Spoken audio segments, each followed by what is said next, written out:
A subscriber asked me to make a video about ToK Exhibition Prompt number 13.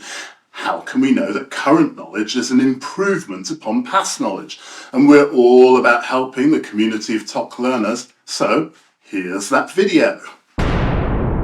Welcome to ToK Today. Before we get into the details of ToK Exhibition Prompt number 13, I'll take this opportunity to let you know that if you want detailed guidance notes to help you with this prompt, you can pick them up from the link in the video description. Okay, how can we know that current knowledge is an improvement upon past knowledge? Well, first up, I strongly recommend writing knowledge arguments before you choose objects. I know it's tempting to choose objects first, but if you can write 3 knowledge arguments first, not only will your objects be easier to choose, but it will be far easier to access the higher mark bands, and we all want higher scores.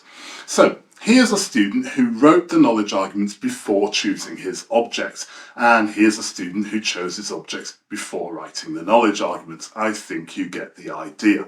Of course, before we can write the knowledge arguments, we're going to have to work out what the question actually means. How can we know that current knowledge is an improvement upon past knowledge? The first terms that jump out are current and past. When is current current and when does it become past? I mean, here is Westminster Abbey, built in London in 1269. It's nearly 800 years old. It seems fairly past. But compare it with Stonehenge, which was built in Wiltshire, in England, 5,000 years, Westminster Abbey is fairly current. And then we compare it with the first Apple Mac, released 40 years ago, and that's very current in comparison to Stonehenge, but it's very much past knowledge if we compare it with the device that you're watching this video on. So, current and past can be relative terms. Now, the next term that interests me here is improvement. We could define an improvement in knowledge in many different ways. Here are a few of the ways that I picked out.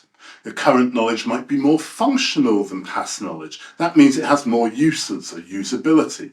Current knowledge could be more effective than past knowledge. Current knowledge could be more ethical than past knowledge. That's contentious, so I think we'll come back to that one. Current knowledge might fulfill the intention of the knowledge producer better than past knowledge. This can also be contentious when we consider who produces knowledge and why they produce it. Now, we could say that the current knowledge could produce more unexpected benefits than previous knowledge. And I like this idea. It gives a window to serendipitous knowledge production. The current knowledge could allow for more synthesis across various areas of knowledge than past knowledge, and so on and so on and so on. These are all various ways in which we could define an improvement in knowledge. There are, of course, many other ways, and I'm sure that you'll come up with better ways to define improvement than me. Now, this is the point at which a lot of students make a mistake with this prompt. They interpret the prompt as asking whether current knowledge is an improvement over past knowledge. So I see answers to this prompt like, this is a smartphone, it's better than an analog phone because you can do whizzy things like TikTok with it. Or, this is knowledge of aerodynamics, it's better than knowledge of thermodynamics because it allows us to fly in jet planes. That type of stuff, right? But the prompt is not asking us whether current knowledge is an improvement over past knowledge. It's asking us, how can we know whether current knowledge is an improvement over past knowledge? So we need to deal with this idea of how we might know something, how we might know that this is an improvement over that.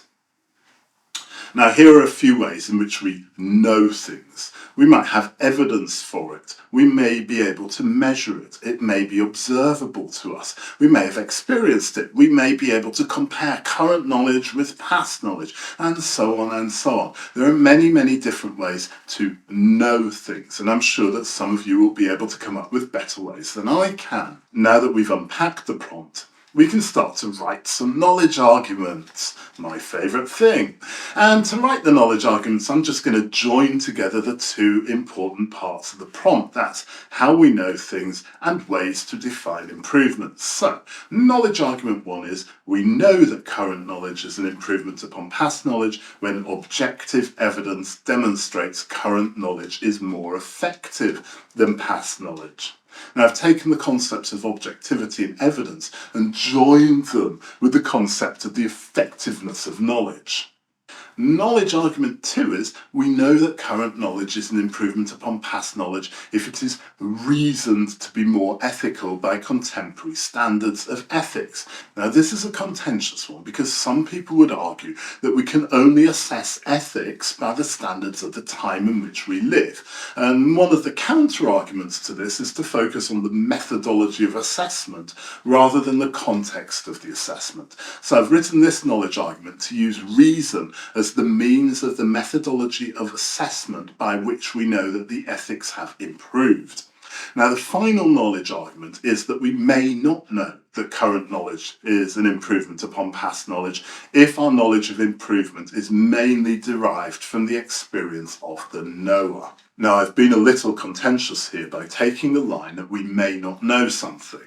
Now, this is a small risk going against the prescribed title, but it should be okay because I've already shown two ways in which we can know something.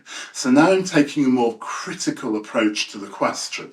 I'm also drawing upon the core unit in ToK, which is knowledge and the knower. Now we've got our knowledge arguments, we can finally choose our objects. Way! Now, IB recommends you choose things that are of significance to you. These could be things that you've studied in your diploma programme or things that you are personally interested in. So I've chosen three things that I am interested in, but you'll probably have different interests from mine. You should do. So you should choose different objects to mine.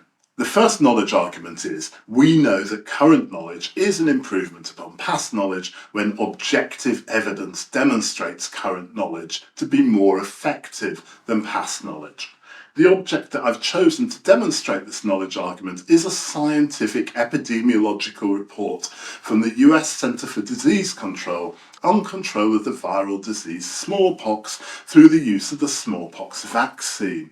The report gives quantitative, objective, statistical evidence of the vastly reduced incidence of smallpox arising from the use of the vaccine. The second knowledge argument is that we know that current knowledge is an improvement upon past knowledge if it is reasoned to be more ethical by contemporary standards of ethics. I've chosen as my object the European Convention on Human Rights to demonstrate this. The convention arises from a contemporary understanding of ethics arising from the use of reason as a way of knowing during the 18th and 19th century period of European Enlightenment. And my argument is that reason as a way of knowing allows us to know that current knowledge is an improvement over past knowledge. Now, the third argument is that we may not know that current knowledge is an improvement upon past knowledge if our knowledge of improvement is mainly derived from the experience of the knower. And the object I've chosen to illustrate this argument is a modern documentary film about Shakespeare's Globe Theatre. The documentary compares the experience of current forms of entertainment with the experience of watching plays at Shakespeare's Globe in the 16th century.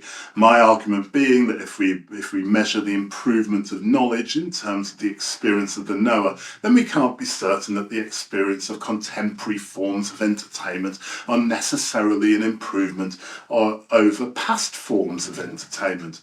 Experience is an individual phenomenon which cannot be satisfactorily compared across time or place or any other contexts. So you will probably develop different knowledge arguments and you'll use different objects to mine, objects which are of personal significance to you. But I just wanted to show you how to unpack this prompt in some different ways and some different ways to think about the prompt. And most importantly, the ways in which to move from knowledge arguments to objects. Now, if you need more help with this prompt, then check out the detailed notes, which are available from the link in the video description. We also have detailed guidance notes. for all of the other ToK exhibition prompts, also available from the link in the video description. Now, I hope that you found today's video useful. If you did, then a like, a subscribe, or a comment are very much appreciated. Stay ToKtastic, my friends.